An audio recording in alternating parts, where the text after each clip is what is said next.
आज आपण अशा एक हृदयद्रावक घटनेबद्दल बोलणार आहोत ज्याने संपूर्ण देश हादरून गेला आहे। उत्तर प्रदेशची राजधानी लखनौ शिक्षणाचं केंद्र म्हणून ओळखलं जाणारं शहर आणि त्याच शहरात एका कोचिंग सेंटरमध्ये लागलेल्या भीषण आगीने अनेक निष्पाप जीव हिरावून घेतले। विद्यार्थी अभ्यास करत होते, काही जण परीक्षेची तयारी करत होते, तर काही जण आपल्या भविष्याची स्वप्न रंगवत होते। पण काही मिनिटातच त्या इमारतीचं रूपांतर मृत्यूच्या सापळ्यात झालं।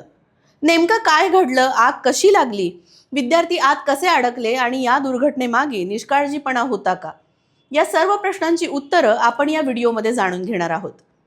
नमस्कार, मी अस्मिता आणि आपण बघत आहात अनफिल्टर्ड महाराष्ट्र।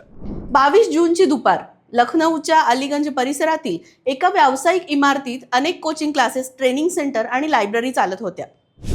नेहमीप्रमाणे विद्यार्थ्यांची गर्दी होती। प्रत्येक जण आपल्या अभ्यासात व्यस्त होता। कुणी नोट्स तयार करत होतं, तर कुणी शिक्षकांचं मार्गदर्शन घेत होतं, तर कुणी आपल्या आगामी परीक्षेची तयारी करत होतं। अचानक इमारतीत धूर दिसू लागला। सुरुवातीला लोकांना वाटलं की हा छोटासा शॉर्ट सर्किटचा प्रकार असावा, पण काही मिनिटातच परिस्थिती नियंत्रणाबाहेर गेली। आग वेगानं पसरू लागली आणि धुरामुळे संपूर्ण इमारत भरून गेली। लोकांना श्वास घेणं कठीण झालं। विद्यार्थी घाबरून इकडे तिकडे धावू लागले।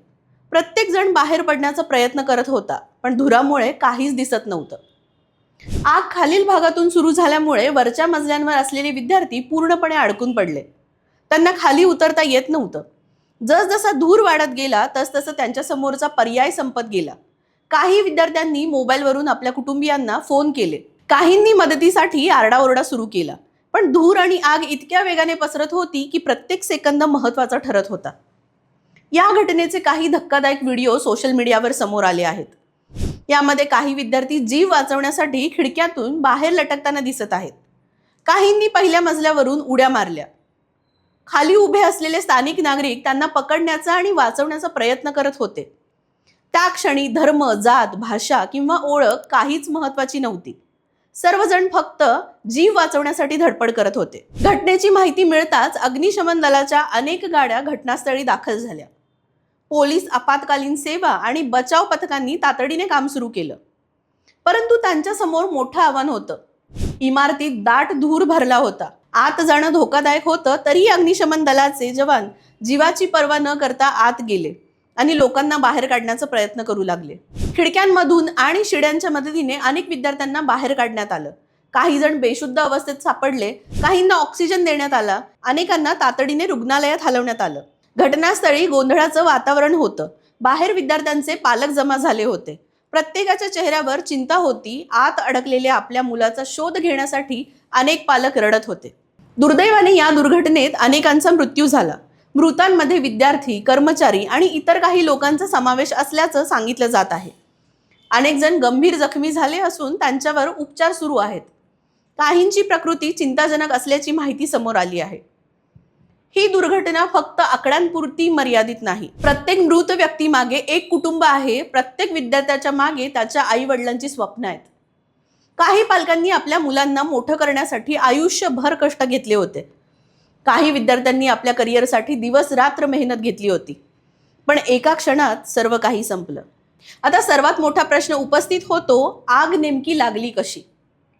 प्राथमिक माहितीनुसार शॉर्ट सर्किट किंवा एसी डक्टमधील बिघाडामुळे आग लागण्याची शक्यता व्यक्त करण्यात येत आहे। मात्र तपास पूर्ण झाल्यानंतरच खरं कारण समोर येईल। पण या घटनेने अनेक गंभीर प्रश्न निर्माण केले आहेत। इमारतीत पुरेसे फायर एक्झिट होते का? अग्निशमन यंत्रणा कार्यरत होती का? आपत्कालीन परिस्थितीत विद्यार्थ्यांना सुरक्षितपणे बाहेर काढण्यासाठी योग्य व्यवस्था होती का? अग्निसुरक्षेचे नियम पाळले जात होते का?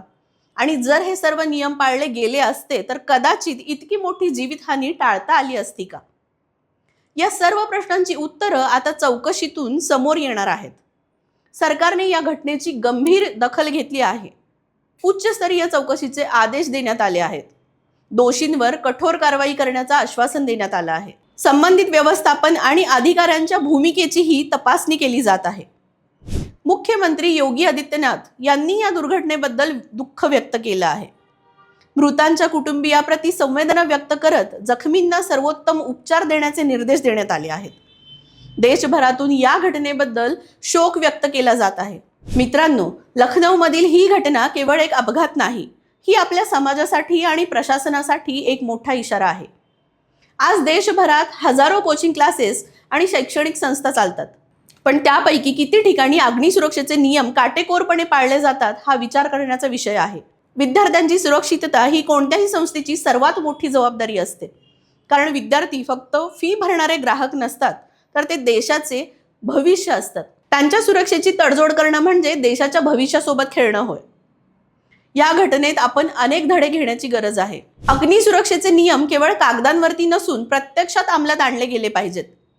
नियमित तपासण्या झाल्या पाहिजेत, आपत्कालीन परिस्थितीचा सराव केला पाहिजे आणि सर्वात महत्त्वाचं म्हणजे मानवी जीवाला सर्वात जास्त महत्त्व दिलं गेलं पाहिजे.